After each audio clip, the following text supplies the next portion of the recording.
Hello నమస్తే తమ్మి, good morning అన్నా. Good morning. ఎవలా నువ్వు? పెద్దను? నేను మీ వయసు కంటే నా వయసు కొంచెం పెద్దది. అరే కానీ కదా అన్న, అందుకనే మంచి వాళ్ళకు వయసు పెరగాలనే ఆలోచన తోటి నేను మీకు నమస్కరించలేకపోయినా. అరే తమ్మి అన్నావు, నాకు సొంత అన్న లెక్క అన్నావు. అన్న చెప్పు, ఎక్కడి నుంచి మాట్లాడుతున్నాను? మాది నల్గొండ జిల్లా, అన్న నాగార్జున సాగర్ నియోజకవర్గం. ఓకే. నోముల భగత్ ఉండే ఇంతకుముందు ఎమ్మెల్యే, ఇప్పుడు మీ మావోడే. మీ ఓడేనా? ఓడగొట్టించిన్నాము ఈసారి. యాదవ్ అయినా కానీ వాడు కొంచెం అనుకూలంగా చేయలేకపోయాడు. సూర్యాపేట నుంచి యాదవ్ సంఘం నుంచి ఇక్కడికి వచ్చి వాళ్ళు ప్రత్యేకంగా నా విలేజ్ లా ఎల్లాపురం గ్రామం నాగార్జున నియోజకవర్గం తిరుమలగిరి మండలం సాగర్ గ్రామం ఎల్లాపురం. తమ్మి అన్న చెప్పన్నా. అయితే ఈ ప్రభుత్వంలో ఈ రాజకీయంలో నాకు ఒక 30 సంవత్సరాలు ఉన్నది. ఓకే, నువ్వు నాతో ఫస్ట్ టైం మాట్లాడుతున్నావు అన్న? ఫస్ట్ టైం ఎన్నో సార్లు చేసిన తమ్మి, అస్సలు కలుస్తలేదు. అదే నీ గొంతు ఇప్పటిదాకా వినలేదు, అందుకే చెప్పండి అన్న.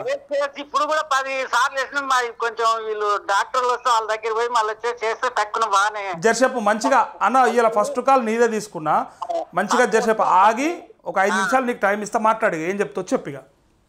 సరే, చెప్పటం ఏముంది తమ్మి, ఇప్పుడు ప్రభుత్వాలు చాలా రకరకాలుగా చేస్తున్నారు. సరే, దాన్ని మలుచుకునే వరకు గురికి పెద్ద తేడా ఉంటే ప్రభుత్వాలను కూడా మనం ఇబ్బంది పెట్టే సమస్య ఉండదు. ఈ రేవంత్ రెడ్డి గారు ఏమన్నాడు అంటే, ఫామ్ హౌస్ ల చంద్రశేఖర్ రావు తాగి ఫామ్ హౌస్ ల పంతుండు, రాష్ట్ర ప్రజల్ని పట్టించుకుంటలేడు అని ఈ చేయి ఆ చేయి ఊపిండు. ఆయనకు మూతి మీద మిసం లేదు, నాకు మూతి మీద మిసాలున్నాయి, నేను చూపిస్తున్నా. 9వ మీరు పోయి ఆంధ్ర బ్యాంక్ లో ప్రతి ఒక్క డబ్బులు తీసుకోదాని నేను డిసెంబరు 7వ తారీఖు ప్రమాణ స్వీకారం చేస్తా, నేను అన్ని మాఫ్ చేస్తా, ఈ చేయి ఆ చేయి ఊపిండు. ఇంకొక మాట ఏమన్నాడు అంటే, అప్పుడు కట్టినోళ్ళు ఉంటే మళ్ళా తెచ్చుకోండి, మళ్ళీ ఎమ్మటే కట్టనోళ్ళు ఉంటే కట్టకుండ్రి అని చెప్పిండు ఆ సన్నాసి అన్నాడు. కట్టనోళ్ళు ఉంటే కట్టవాగరి, తెచ్చుకున్న వాళ్ళు ఉంటే పోయి మళ్ళీ ఎమ్మటే తెచ్చుకోండి అని చెప్పిండు. సరే, మేమైతే ఓటేయలేదు. మేము టిఆర్ఎస్ అయినా పార్టీ నడిచే విధానాలను బట్టి మాట్లాడతాం. పార్టీ మనది కాంగ్రెస్ కాకుండా వాళ్ళ మీద బురద చల్లే ప్రయత్నం చేయం. ఆయన చేసే విధానాలు కరెక్ట్ గా ఉంటే ఆయనను కూడా మనం ఇబ్బంది పెట్టలేదు. అయితే ఇప్పుడు బ్యాంకులో తెచ్చుకున్నా సరే, డిసెంబరు 7వ తారీఖు 2023కు కట్ ఆఫ్ పెట్టిండు.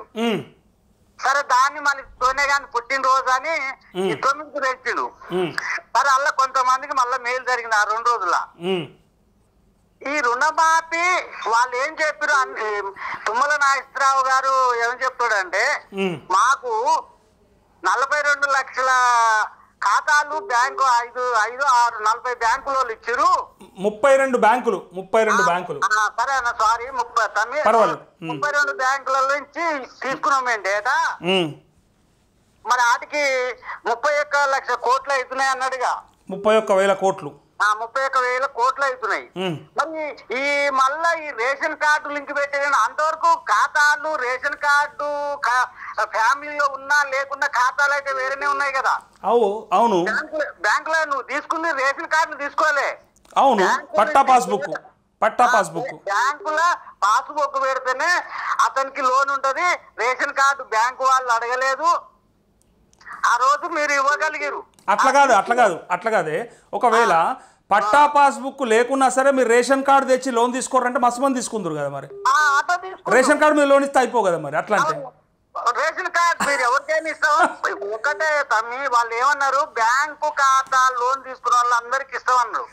అదే నేను అనేది పాస్బుక్ కాదు కదా ప్రామాణికం. మీరు లెక్కలా రేషన్ కార్డు అనుకుంటారు కదా. మరి రేషన్ కార్డే చెప్తే ఆనాడు పాస్బుక్ పెట్టని తెచ్చుకుంటారు, రేషన్ కార్డుల మీద ఇద్దరు లోన్లు. ఆ రోజు చెప్తే మేము కూడా ప్రజలు ఆలోచిద్దురు, సరే ఈ విధంగా వీళ్ళు ఇట్లా ఆ మేనిఫెస్టోలో పెట్టారు కాబట్టి నేను గెలిపిద్దురా ఓట్లేదురా ఏ పోదురా అనేది వీళ్ళు నిర్ణయం తీసుకుందరు. ఫస్ట్ అంత ముందు 2018 చెప్పినప్పుడే ఈయన నమ్మలేదు. ఎందుకంటే వీడు ఇచ్చాడుగా సజ్జగాని కేసీఆర్ గెలిపించారు. సరే ఆ రోజు కూడా చెప్పిన ఆయన 2 లక్షలు ఇస్తామని. సరే మళ్ళీ మొన్న ఏమైంది 2 లక్షలు ఇప్పుడు కళ్యాణ లక్ష్మికి పెంచిండు. ఈ 18 సంవత్సరాలు ఉన్న వాళ్ళకి 25,000 ఎన్ని అంటాలకి సరే జనాలు కొంచెం ఆశపడి ఏం చేసిరు అంటే టిఆర్ఎస్ కంటే కొంచెం పథకాలు ఇలా అనుకూలంగా ఉన్నాయి కదా. అనుకూలం కాదు, మంచిగా ఉన్నాయి కదా. ఇప్పుడు వాళ్ళు 2 సార్లు చేసిర్రు, అయిపోయింది, ఈసారి మంచిగా ఉన్నాయి కదా అని చేసిర్రు. అని సరే ఈసారి వేద్దామని మా కార్యకర్తలు కూడా కొంతమంది కాంగ్రెస్ కేసిరు. మీరు చెప్పిన మేనిఫెస్టోల పథకాలను చూసి ఆశపడి ప్రజలు కూడా ఆశించి సరే మనం లబ్ధి పొందుతాం కదా గెలిపించుకుంటాను ఉద్దేశాన్ని గెలిపిస్తే వాడు ఇంతవరకు గద్దెక్కిండు, ఏం మాట్లాడకుండా అదోటి ఇదోటి అని అంటుండు. సరే ఇక నా విషయానికి వస్తే తమ్మి చెప్పండి. మేము అప్పటిదాకా మా అమ్మ పేరు మీద క్రాప్ లోన్ తీసుకోలే. ఓకే. సరే మీరు మాపు అంటుండు కదా, సరే ఒక గూడుకు నిలబద్దని మా అమ్మకి అప్పుడప్పుడు సరే బ్యాంక్ మేనేజర్ పరిచయం ఉండి వారంలో కొత్త లోన్ తీసిన. 74 సంవత్సరాలు ఉంటాయి మా అమ్మకి. అయితే వేరే బ్యాంకులకు మళ్ళీ ఆ నోటీస్ తీస్తే అక్కడ అప్పులేనట్టు సంతకాలు పెట్టుకోవడానికి ఆ బ్యాంకు వాళ్ళు అంటారు ఇంత వయసు ఉంది ఎట్టిస్తుందా అంటే, మీకు బ్యాంకులు అప్పు లేనట్టుగా ఇవ్వండి సార్, ఇవాళ ఇవ్వద్దు బ్యాంకు వాళ్ళు ఇచ్చారు కదా, మీకు అవసరం లేని విషయాన్ని మీరేం జోక్యం చేసుకుంటారు అంటే బాబు అందరు సంతకాలు పెట్టి తీసుకున్న 6వ తారీఖు నాడు డిసెంబర్ 6వ తారీఖు నాడు అకౌంట్ లో డబ్బు కొట్టిండు. 7వ తారీఖు కట్ట పెట్టిన దేవుని వల్ల బయటికి వచ్చింది అనుకున్నా. అయినాక లోన్ శాంక్షన్ అయ్యి సార్ 1,10,000. ఓకే. వచ్చినాక ఏమైందంటే పేరేమైందంటే మా అమ్మడి ఖాతాలో అది వరకు తప్పు ఉంది. అయితే అప్పుడు ఏమైందంటే మన ఈ రైతు బంధు పడుతున్నాయి ఆ నెంబర్ మీద పేరు తప్పున్నా కూడా. ఓకే. బ్యాంకులో కొంచెం మనం రాజకీయం చేసేటం కాబట్టి కొంచెం పరిచయాలు ఉంటాయి కాబట్టి సరే ఆ విధంగా నడిపిస్తున్నారు. ఇక నేను కూడా పడుతున్నాయి కదా అని నేను కూడా దాన్ని పట్టించుకోలే. తీరమన్న ఈ 1,10,000 రుణమాఫీ పడ్డప్పుడు ఏమైందంటే పేరు తప్పు ఉంది శాంక్షన్ అని కానీ ఆ పేరు తప్పుంది కాబట్టి అకౌంట్ లో డబ్బులు రావట్లేవని ఏవో గారు అన్నాడు. ఓకే. ఎట్లా అన్నా ఇది ఏం చేయాలన్నా అంటే పరిచయం కదా అంటే నువ్వు ఏం చేస్తున్నా తెలియదు ఖాతా మన ఇది ఆధార్ కార్డు అన్న మార్పియాలి లేకపోతే ఈ పేరన్న మార్పియాలి మేనేజర్ కార్డు పేర్లు అంటే సరేలే ఆధార్ కార్డు మార్చి ఎట్లా అని చెప్పి ఇక మేనేజర్ కార్డుకి పోతే ఆయన కొత్తగా వచ్చి పరిచయం అయింది కానీ అనా ఇది రాదు అన్న అది ఇది అని చెప్పిండు. ఇక కళ్ళకుంట్లో చేస్తుంది మేనేజర్ మా ఫ్రెండ్, ఆయన ఫోన్ చేస్తే సరే నువ్వు ఆ మేనేజర్ ఏమంటున్నా అంటే రాదంటుండంటే వస్తుంది కానీ నువ్వైతే ఒకసారి నాతో మాట్లాడి అన్నాడు. అంటే సరేలే అని చెప్పి ఇక పోతే ఆ డాక్యుమెంట్ అప్పుడు మనం అప్లై చేసేది ఉంటది కదా తమ్మి, అది చూసి అది పోగొట్టారు బ్యాంకులా. మొన్న ఒక 3 నెలల కింద బ్యాంకు మారిరు, దొరకకుంటే మళ్ళీ ఫోన్ చేసిన చేస్తే అమ్మ నెంబర్ చెప్పు అన్నా అన్నాడు. చెప్తే అమ్మటే ఫోటో వచ్చింది. ఇద్దే పోయి సార్ తోటి మాట్లాడంటే సార్ కాడికి పోతే ఈ రా వెంకటేశ్వర్లు అది ఇది అని అన్నాడు. సార్ ఒకసారి ఏమనుకోండి ప్లీజ్ నాకు ఒక 5 నిమిషాలు కొద్దిగా టైం ఇవ్వండి, కొంచెం రిక్వెస్ట్ చేస్తున్నా మీరు కొంచెం బాధపడకండి సార్ అన్న అంటే చెప్పు సార్ అన్నాడు. అంటే అన్న ఈ నెంబర్ కొట్టితే ఫోటో వచ్చింది అండు. మరి ఏం చేద్దాం ఫోటో వచ్చింది అని అంటే సార్ ఒక్క నిమిషం ఇట్లా పలాని బ్యాంక్ మేనేజర్ ఉండు మీరు కొద్దిగా ఫీల్ కాకుండా ఒక్క నిమిషం మాట్లాడండి సార్, నాకు చాలా సాయం చేసిన వాళ్ళు అవుతారు, నేను రాజకీయాలు తిరిగి ఏం సంపాదించుకోలే ఉన్నది ఇంత పోగొట్టుకున్నా, ఈ అవకాశం వస్తుందని ఉద్దేశాన్ని నేను లోన్ తీసుకున్నా, సరే దేవుని దయ వల్ల వచ్చింది దీని వల్ల ఇట్లా ఆగిందంటే ఇక ఆ సార్ తోటి మాట్లాడితే సరే అప్పుడు ఇక పోయి నోటర్ తీసుకురంటే నోటర్ అది తెచ్చిన. నోటర్ తెచ్చే వాళ్ళకే ఇది ఈ సైడ్ ఓపెన్ కట్ అయింది, తీసేసి ఇప్పుడు అది మరి వస్తుందా ఎట్లా ఏ సంగతి అని మీ గురించి కొంచెం మీరు సరే నా వయసులో చిన్నోళ్ళైనా మీకు అనుభవం ఎక్కువ ఉంది కదా. అట్లేం లేదు, మీరు రాజకీయాలు నాకంటే ఎక్కువనే అనుభవం ఉన్నది. నేనంటే జర్నలిస్ట్గా ఉన్నా కానీ మీరు రాజకీయంలో అన్ని ఎరుకున్నోళ్ళే. అన్ని ఎరుకున్నోళ్ళే. ఇప్పుడు ఒకటి నరేష్ మీరు వేరే ఉద్దేశం కాదు ఉన్న మీ చేసే పనితీరు గురించి మేము మెచ్చుకొని మీకు సపోర్ట్ చేస్తున్నాం. థ్యాంక్ యూ అన్న, థ్యాంక్ యూ సో మచ్. మీరు చాలా చూస్తున్నా నేను ఒక 4-5 ఛానల్ చూస్తా, ఈ 4 ఛానల్గా మీరు చాలా మెరుగ్గా రైతుల గురించి ప్రతిదీ ఎంత తెలవనోని కూడా మీరు మాట్లాడేది ప్రతి ఒక్కరికి అవగాహన కలుగుతుంది. ఈ మాటలు విని ఆ మాటల వల్ల మేము నేర్చుకున్నది ఏంటంటే ఇదే. అదే అదే అదే ప్రతి విషయం మొన్న మీరు మంత్రి గారికి ఫోన్ చేసిరు, ఎత్తిండు, ఎవరు ఎమ్మెల్యే తోటి మాట్లాడుతుండు, మళ్ళీ అన్నాడు, మళ్ళీ కట్ చేసిండు. అవును నేను నిన్న చూస్తున్నా వదిలిపెట్టను, మంత్రి గారిని ఏం వదిలిపెట్టను సరే అని మీరు మళ్ళీ 2 నిమిషాలు కూడా అడిగిరన్న మీరు టైం పియని. ఒక్క నిమిషం ఇచ్చినా సరే ఒక 4 ప్రశ్నలు అడుగుతుంటాం కదా మనము. మీరు ఒక్క నాకు 2 నిమిషాలు, 1 నిమిషం సార్ తోటి నాకు పర్మిషన్ ఇప్పిండి అంటే ఆయన కట్ చేసిండు. ఇప్పుడు నేనేమంటున్నా, మనం ఇంత ఒత్తిడి తీసుకొస్తే రేపు వాళ్ళే నాకు ఫోన్ చేసేటట్టు వస్తారు. ఇప్పటికే నాకు ఫోన్లు వస్తున్నాయి కొన్ని, వాళ్ళే మనకు ఫోన్ చేయాలి. ఏంది ఇది అంటే మాకు ఈ డిమాండ్లు ఉన్నాయి, మీరు చేయాల్సిందని అడుగుతున్నాను. అందుకోసానికి వెయిట్ చేస్తున్నా.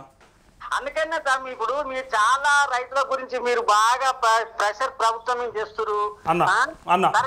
ఆ దేవుడు మరి మీ దయ వల్ల మీ రూపాన్ని మీ ఇల్లు కల్పిస్తున్నా అని మేము కోరుకుంటున్నాం. ఎందుకోసం అంటే అన్న, రైతులల్లా మనము అంటే సంఘటితం కావాలి. మన దగ్గర ఐక్యత తక్కువ ఉన్నది, పార్టీలుగా విడగొట్టబడ్డం మనము. ఒక్కో పార్టీ వాడు ఒక రకంగా మాట్లాడి వాడు అండ్ల మార్చుకుంటే మన రైతులు ఎక్కడ చూడు, అరే వాడు అండ్ల తిరుగుడు వీడు ఇండ్ల తిరుగుడు, కానీ అందరు కలిసి ఒక దగ్గర ఉండి కష్టపడదాం కొట్లాడదాం అనేది ఉండదు. మనకు మన హక్కులు సాధించుకుందాం అనేది ఏమి ఉండదు. పార్టీలు కాదన్న ముఖ్యం, రైతులమంతా ఏకం కావాలి. నా బాధ గదే, అయితలేరు.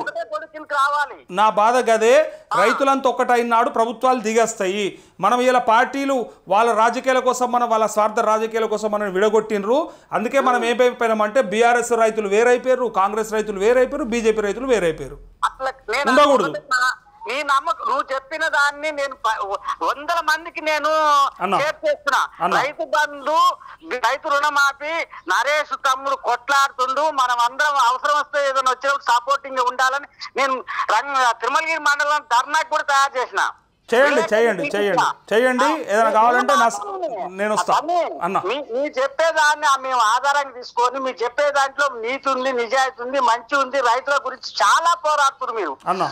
సరే కదా, భగవంతుడు మాకు మా ద్వారా మీకు పాలిస్తే మిమ్మల్ని ఇది ఖచ్చితంగా అయ్యే పనే అన్న. మీరు రుణమాఫీ రాకున్నా సరే కాదు రుణమాఫీ వస్తుంది, అభినందించడానికి మా మనసు పూర్తిగా మీకు రుణమాఫీ వస్తుంది, రైతు బంధు పడుతుంది. పడేదాకా నేను ఇట్లనే ప్రయత్నం చేస్తా, అట్లనే వాళ్ళకి ప్రెజర్ తీసుకొస్తా. ఏమి విడిచిపెట్ట వాళ్ళని నేను పడేదాకా కొట్లాడుతా, ఏదో నడిమిట్లు ఎత్తేసేది కాదు. ఇక్కడ ఉన్న రైతులకు కూడా మీ సలహా ద్వారా నేను అందరికి చెప్తున్నా, ఇక్కడ మా విలేజ్ లో ఉండ్రు అన్న, వాళ్ళందరికీ మా కాంగ్రెస్ పార్టీ కాకున్నా సరే రుణమాఫీ, రైతు భరోసా వస్తుంది, కష్టంగా వస్తుంది. మనకు నరేష్ అన్న కొట్లాడుతుండు, చేస్తామన్నా. ఎందుకు తెలుసా, వాడి మీద ఒత్తిడి చేస్తే ఇలా తప్పని పరిస్థితులలో డేట్లు ఇస్తామంటుర్రు, వేస్తామంటుర్రు, చెప్తామంటుర్రు, తప్పదలకి. ఇప్పటికి ఇంకా డిక్లేర్ కానీ కొన్ని ఛానల్స్ ఇవాళ జమ చేసిన రైతు భరోసా ఇవి చెప్తున్నారు. దాని గురించి ఏంది అసలు? లేదు, అంతా తప్పు ముచ్చట. ఎక్కడ కూడా క్లారిటీ రాలేదు. ఎందుకంటే కేబినెట్ సబ్ కమిటీ రిపోర్టే తీసుకోలేదు ప్రభుత్వం. ఇంకా తీసుకున్నాక ఇప్పుడు ఈ చర్చ వస్తుంది. ఈ అసెంబ్లీ సమావేశాలు ఉన్నాయి ఫస్ట్ వీక్లో. ఇప్పుడు కేబినెట్ మీటింగ్ కూడా ఉంటుంది ఈ వీకెండ్లో. అయితే ఇది అయిన తర్వాత వెంటనే వాళ్ళు అసెంబ్లీ సమావేశాల్లో మాట్లాడుకొని ఎప్పుడు ఎంతమందికి ఎట్లా వేద్దాము, రైతు భరోసాని ఎట్లా స్లాబ్ పెడదాం అనేది డిసైడ్ అవుతుంది. నేను అది కూడా చెప్పిన 7.5 ఎకరాల 10 ఎకరాలు అనేది క్లారిటీ రాలేదు వాళ్ళకి. ఆ మధ్యలో ఏదో ఒకటి ఉండే అవకాశం ఉన్నది. అయితే సరే, అది అట్లా ఉంది. రుణమాఫీ కూడా షెడ్యూల్ ప్రకటించమని మనం ఒత్తిడి తీసుకొస్తున్నాము. తప్పని పరిస్థితులలో ఆయన ఇలా ఖచ్చితంగా ఇప్పుడు అన్న నీలాంటోడు మాట్లాడితే నాలాంటోడు గట్టిగా అరిస్తే అక్కడికి వినపడితేనే ఇలా ఆ ప్రశ్న అది వచ్చింది మనకి. డేట్లు ఇస్తామని వచ్చింది. మొన్నటిదాకా అది కూడా లేదు. ఏ వస్తుందో రాదో అనుకున్నారు అందరూ. అవునవును, మీరు దాన్ని చాలా టైట్ తీసుకొని మన ఎద్దుని కాక ముళ్ళుగారతో పొడుస్తా ఉన్నాం ముళ్ళుగారతో పొడవాలి. మీ ప్రయత్నం 75% ఉంది అన్న. నేను అయిన తర్వాత కూడా నా ప్రయత్నము నా వలన అయిందని అనేటోని కాదు. ఇదంతా రైతులకు రావాల్సిందే హక్కుగా. మీరు లైవ్ లో చెప్తురు, నేను నా వల్లనే వచ్చిందని నేను అస్సలు అనుకోను. మీ అందరు ప్రయత్నం చేస్తూనే వస్తుంది. మీరు ఫోన్ చేస్తేనే కదా అన్న నేను నా గొంతుగా మీ ప్రభుత్వానికి తెలియపరుస్తున్నా, అంతేగాని అని కూడా అన్నారు. తమ్మి ఇళ్ళ మీది 75% మీ ఉన్నది కాబట్టి మేము ఆ 25% మీ మాటల వల్ల మేము దాన్ని విని మేము మా దాంట్లో ఉత్సాహం కలిగి మేము తయారవుతున్నాం ముందుకు. రేపు ధర్నా చేయాలన్నా ఏదన్నా ఇప్పుడు మీరు తెలియజేయకుండా మాకు ఇన్ని వివరాలు తెలుసావు కదా అన్నా. లేకపోతే వాళ్ళు ఏం చేసేటోళ్ళు అంటే అయిపోయింది రుణమాఫీ అని చెప్పేటోళ్ళు. ఇక లేదు వదిలేస్తారు గాలికి. ఎక్కడో అక్కడ ఏమనుకుందరు అంటే నా ఒక్కనికే కాలేదేమో అనుకో నువ్వుకుందరు. మేము రామ్మూర్తి యాదవ్ ఉండే మా అప్పుడు చెలకుర్తి నియోజకవర్గం తమ్మి అన్నా టికెట్ గురించి చాలా వరకు కొట్లాడినాము. రామ్మూర్తి యాదవ్ ఒకసారి గెలిపించుకుని తర్వాత గెలిపించుకోకుండా ఇలా 173 కోట్లు పెట్టి నాగార్జున నియోజకవర్గ సాగర్ లో వద్దకాల పెట్టిండు. మా జానారెడ్డి గారు ఎన్టీఆర్ పీరియడ్ లో 9 శాఖల మినిస్టర్ ఉన్నా కూడా మాకు ఒక లిప్లికేషన్ పెట్టలే. ఒక్కటే పెట్టిన ఆయన ఆ ఊరు పట్టంగా పెట్టుకున్నది ఆ ఊరు దాకా తెచ్చుకున్నంతే. మాకు లిఫ్ట్ చాలా దగ్గర ఉంది. అదే నోములాస ఎక్కడో పుట్టిండో ఎక్కడో దొరికిండు. మళ్ళీ ఆయన మా నియోజకవర్గానికి వచ్చినాక సరే అది అవుతుందా ఇంకా కొన్నాళ్ళ కాదో గానీ టెంకాయ అయితే కొట్టింది. శంకుస్థాపన అయితే చేసిన వడ్రకాలు అని నెల్లికల్లు ఆ ఏరియా ముందు కొత్తగా కాంగ్రెస్ కోట్లు పడకుండా టిఆర్ఎస్ కోట్లు పడితే ఆ లిప్టికేషన్ పెడుతున్న ఉద్దేశం అక్కడ ఒక్క ఓటు కూడా కాంగ్రెస్ జెండా పట్టోళ్ళు లేరు. సరే మొన్న కొంత రెడ్డిస్ వాళ్ళు కొద్దిగా అయ్యారు. ఇక్కడ ఎమ్మెల్సీ కోటిరెడ్డి ఉండే ఇప్పుడు ఎమ్మెల్సీ కోటిరెడ్డి సార్ తెలుసు కదా సార్? తెలుసు. మాకు చాలా అనుకూలంగా ఉంటాడు. మేము ఆయన చాలా దగ్గర కార్యకర్తలు ఎంతో పోరాటం చేసిన ఎమ్మెల్యే టికెట్ కోసం. కానీ రాలేకపోయింది. అదే కేసీఆర్ గారి మా హనుమల మండలం దగ్గర మీటింగ్ పెట్టినప్పుడు కూడా చెప్పిండు, నేను ఖచ్చితంగా మీ కోటిరెడ్డి గారికి నేనే ఓటేస్తున్నా అని చెప్పిండు. సరే అది తప్పించుకుండు. సరే ఇక గవర్నర్ కోటలో మళ్ళీ ఎమ్మెల్సీ ఇచ్చిండు.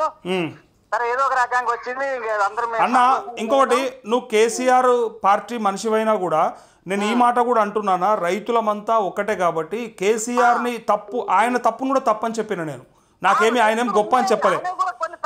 1,00,000 రూపాయల రుణమాఫీ నువ్వు చక్కగా చేసి ఉంటే ఇలా ఈ సమస్య రాకపోవు. 10 ఏళ్లలో రేషన్ కార్డులు సరిగ్గా ఇచ్చి ఉంటే ఇలా ఈ సమస్య రాకపోవు అని అన్నా లేదా?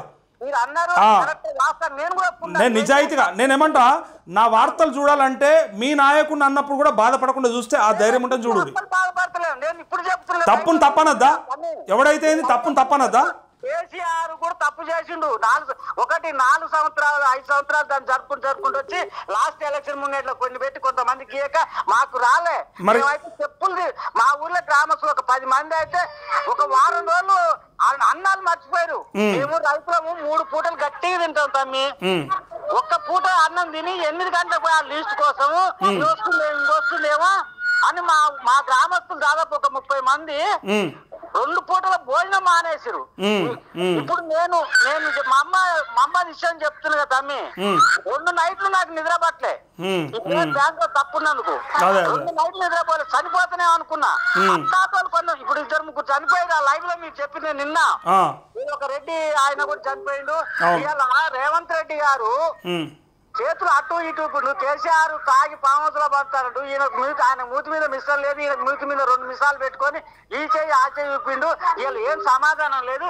రైతులకు ఒక ధైర్యం ఇచ్చే సమాధానం కూడా చెప్పకుండా ఇప్పుడు ఒకటి ఈయన ఏమంటుండు మన తుమ్మల నాగేశ్వరరావు అయితే ఆయన మెదడు ముఖాల్లో ఉందో మరే లేదు. మేము గొర్రెలు కాసుకొని బతికిన యాదవులు అయినా మాకు కొంత తెలివితేటలు ఉన్నాయి. ఆయనకి ఏ అవగాహనతో ఆయన పైగట్టు నేను ఖచ్చితంగా ఇస్తా అసలు ఆ మాట అనొచ్చు మంత్రి గారు. ఆయన వ్యవసాయం ఇప్పుడు నిన్న మా శాసన మండలి సభలో కూడా మన టీఆర్ఎస్ ఆయన అప్పుడు మా రాజ్య మంత్రిగా చేసినప్పుడు ఈయన కూడా ఒక సభ్యుడే తుమ్మల నాగేశ్వరరావు రైతు బిడ్డ అన్నాడు.